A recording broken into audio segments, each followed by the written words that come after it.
figuring out what you were destined for, why you were born, what you were created for, what makes you unique. And I say that everything from that realization, from that understanding, kind of stems from that. Your sense of fulfillment, your happiness, everything will come from that one realization. And a lot of young people are very confused right now, and I don't blame them. These are very, very confusing times that they're going through, much more confusing than anything I had to deal with. Particularly, I think, the influence of technology and social media.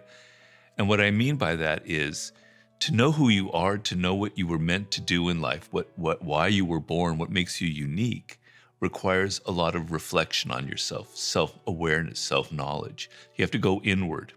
And when your attention is always focused so much on what other people are doing, what other people are saying, what they think is hot, what they think is cool, you become kind of a stranger to yourself, not feeling like your life has any meaning.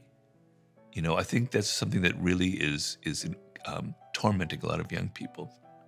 What does life mean? What will give me a sense of meaning, right? To what I'm doing, to where I'm headed, to my daily experiences. And not having that is deeply disturbing. You have to get out of this way of thinking that so many people have, which everything has to be simple and linear, and I'm headed in this direction, there's got to be a solution, like I'm hacking my way to the truth. Life is very complex. So I can't give you a single track answer to finding your life purpose, you as an individual. But I can give you kind of clues. I can kind of direct you towards certain paths that have worked for me and that have worked for hundreds of thousands of other people who've become masters or very successful in their field. And the first thing is you have to go inward. So you have to resist the pull that our culture gives you. You have to also really want this. That's probably what it really comes down to. Are you unhappy? Are you frustrated? Are you hitting kind of rock bottom? Is this a turning point in your life where you realize if I keep going this way in 5 years, it's going to be really serious? Okay, it has to be important to you, and you have to have a sense of urgency. And with that sense of urgency, you have to make some decisions. And one of the decisions that's absolutely essential is to pay less attention to what other people are doing, to pay less attention to what other people are saying, to pay less attention to what people are telling you should be doing, and to go inward and think about yourself and think about what you love and what your interests are that have nothing to do with what people are doing on social media, the things that grab you, that excite you deeply inside in a way that's almost irresistible. So I don't want your life to be boring. I want you to learn, I want you to have adventures, but you have to have a sense of direction, a sense of purpose to guide that kind of those different adventures that you go on. But it all begins from a sense of urgency. I can't go on this way. I have to find something that I love. When you're 20 or 21, maybe you don't feel that urgency because you're so young. You look good, you have lots of energy, the world's kind of open to you. But you have to be careful because time passes really quickly. Those years in your 20s, they go by faster than you think. And if you're turned 30 and you never thought about this, and you're kind of been wandering around trying things, it starts to get a little difficult, much harder for you. So it's better if you have that sense of urgency when you're 21 or 22. And the other thing I would say is you don't learn anything if you're not excited by it. So you have to have a sense of fun and adventure about this. So discovering what your life's task can't be this dreary, boring thing that Robert's advocating you do, where I have to spend time with myself, I have to look, do a journal, blah, blah, blah. No, it's fun. It's an adventure. By doing things, the brain learns. But if you never do anything, you're never going to learn. So if you suddenly said, I've been thinking about a podcast, I would say, get off your ass and start the podcast tomorrow. And it fails. You have learned so many things. You've learned more in those 3 months of failure than you have been 2 years thinking, or 5 years of getting an MBA from some school and putting yourself in massive debt. Learn by doing, learn by failing. But what you really want to do in this world, in the 21st century, in our decade, is skills. You want to be learning skills. The more skills you have, and I mean true skills, I don't mean trying something out for a year and then going on to something else for another. I mean getting real skill at something, right?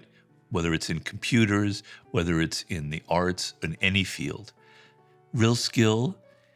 And then if you can develop 2 or 3 skills by the time you're in your 20s and still have some fun, the world is going to open up to you, because what you're going to be able to do when you turn 30 is you're going to go, I can take that skill that I learned in computers. I can take that skill I learned in media and in creating a podcast or whatever, and I can create a business that's going to combine the two in a way that no one has ever thought of, because I'm a unique person. The world will open up to you. Skills are the gold of the 21st century.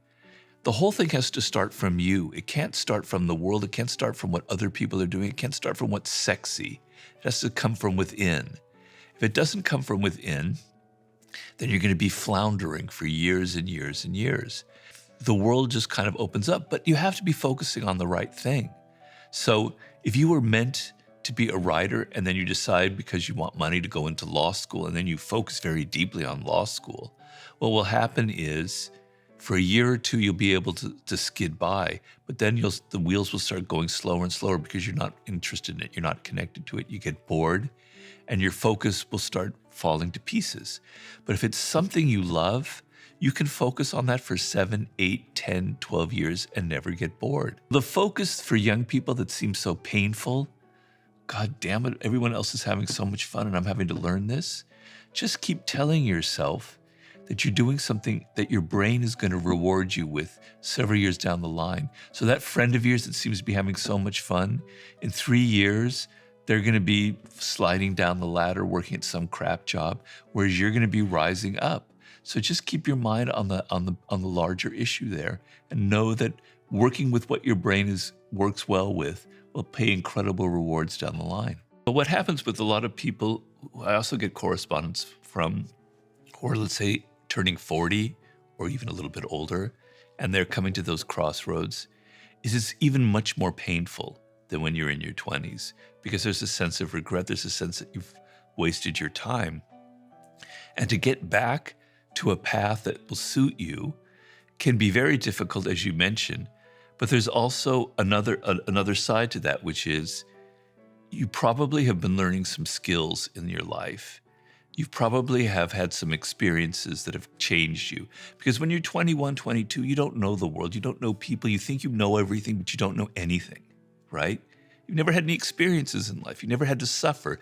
Maybe you have, but not really suffering like you do when you get older. Okay, so you're 40, you've had tough experiences, you've been hardened, you're not so fragile, and you've learned things. If you change your mindset at that age and you go, I'm going to take what I have, my experiences, my skills, what I've learned, and I'm going to redirect it towards something more exciting for me, then it will work for you, right? But as you say, it can be harder because you're more set in your ways.